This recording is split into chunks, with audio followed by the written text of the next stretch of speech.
എല്ലാ നീചമായ അശ്ലീലമായ അധർമ്മ പ്രവർത്തനങ്ങളും എൻ്റെ റബ്ബ് വിരോധിച്ചിരിക്കുന്നു. അതേപോലെ തന്നെ അന്യായമായി ബഗി അതിക്രമം കാണിക്കുക തീർന്നില്ല, അതേപോലെ തന്നെ കുറ്റകൃത്യങ്ങൾ, അല്ലാഹുവിൽ പങ്കുചേർക്കൽ യാതൊരു തെളിവുമില്ലാത്ത വിധത്തിലുള്ള അത്തരത്തിലുള്ള കഠിനമായ ശിർക്ക് തീർന്നില്ല. വഅൻ തഖൂലു അലല്ലാഹി മാ ലാ തഅലമൂൻ, നിങ്ങൾക്ക് വിവരമില്ലാത്ത കാര്യം നിങ്ങൾ അല്ലാഹുവിന്റെ പേരിൽ പറയുകയും ചെയ്യുക എന്നുള്ളത് കടുത്ത ഹറാമായ കാര്യമാണ്. വലാ തഖൂലു ലിമാ തസിഫു അൽസിനതുകുമുൽ കദിബ് ഹാദാ ഹലാൽ വഹാദാ ഹറാം ലിതഫ്തറു അലല്ലാഹിൽ കദിബ് ഇന്നല്ലദീന യഫ്തറൂന അലല്ലാഹിൽ കദിബ് ലാ യുഫ്ലിഹൂൻ മതാഉൻ ഖലീൽ. അല്ലാഹു വളരെ ഗൗരവത്തോടെ നൽകുന്ന അടുത്ത മുന്നറിയിപ്പാണത്.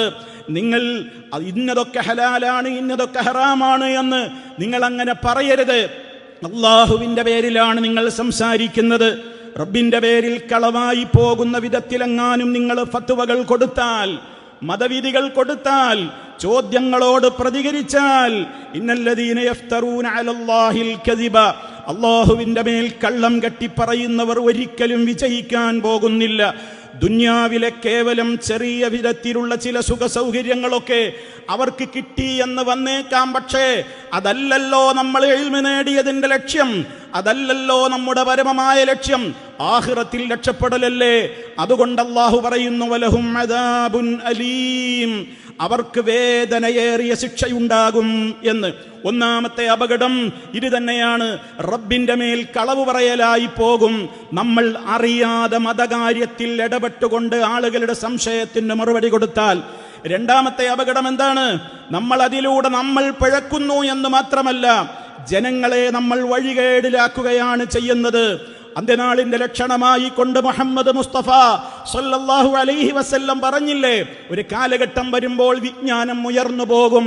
അത് പണ്ഡിതന്മാരുടെ തഹഖീഖുള്ള മുഖ്ലിസീങ്ങളായ ആലിമീങ്ങളുടെ വിയോഗത്തോടുകൂടെയാണ് അത് സംഭവിക്കുക. പിന്നീട് ഇവിടെ ഇവരംകെട്ട ആളുകൾ ആ സ്ഥാനത്ത് അവരോധിക്കപ്പെടുമ്പോൾ ആളുകൾ പിന്നെ അവരെയാണ് ആശ്രയിക്കുക. അവരോ ഫഅഫ്തൗ ബിഗൈരി ഇൽമിൻ, ഇൽമില്ലാതെ അവർ ഫത്വകൾ നൽകും. ഫദല്ലു വഅദല്ലു, അവരും പിഴച്ചു, അവർ മറ്റുള്ളവരെ പിഴപ്പിക്കുകയും ചെയ്യുന്നു. അതുകൊണ്ട് തന്നെ സഹോദരങ്ങളെ, ഈ രണ്ട് അപകടങ്ങളുടെയും ഉത്തരവാദികളായി നമ്മൾ ഒരിക്കലും മാറാൻ പാടില്ല. അറിവില്ലാത്തത് അറിവില്ല എന്ന് പറയുന്നത് വിനയത്തിന്റെ ലക്ഷണമായി നമ്മൾ കാണണം. ഞാനൊരു ഹിക്കമിയല്ലേ, എന്നോടൊരു കാര്യം ചോദിച്ചിട്ട് അറിവില്ല എന്ന് പറഞ്ഞാൽ അതെനിക്ക് അപമാനമല്ലേ, അതെനിക്കൊരു കുറച്ചിലല്ലേ എന്നൊരു